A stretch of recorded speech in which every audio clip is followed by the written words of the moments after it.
are just terrified because they are hearing in the recent days more and more testimonies of the hostages that returned about the abuses, about the horror, about the captivity by the terrorists of Hamas at the tunnels.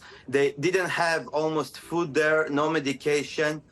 The children were forced to see how Hamas on the 7th of October killed, beheaded, slaughtered, raped, and burned Israelis, innocent ones, at musical festival and at their homes.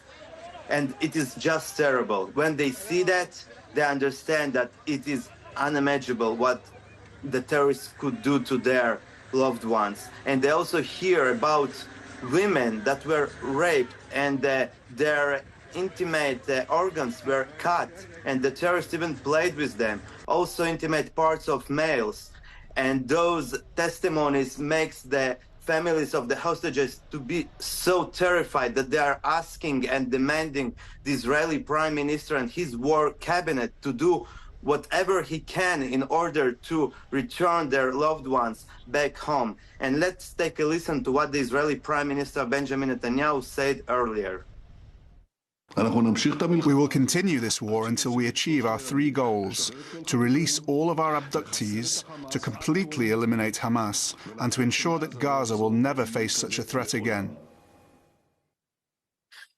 On the other hand, the right-wing part of the Benjamin Netanyahu government, and it is almost all his government besides the ultra-Orthodox, all of them calling on Netanyahu to again launch full-scale invasion into Gaza. And they are telling to Netanyahu that he shouldn't care about the hostages, about their destiny. Not because they don't want them back, but they demand that Hamas will be destroyed.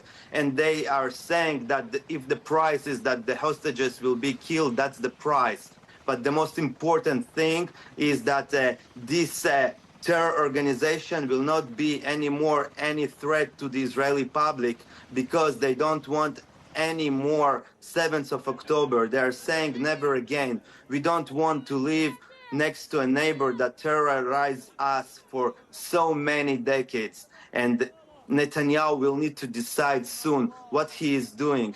And he has here a big moral dilemma. And he also has his political career. He understands when the war ends, probably he will need to go home. He will need to step down, and maybe even the court will find him guilty of his corruption deals. So maybe this will be his final decision as a politician, as a most long-serving Israeli prime minister. And I hope that he will do the right decision for the Israeli people and not just for himself.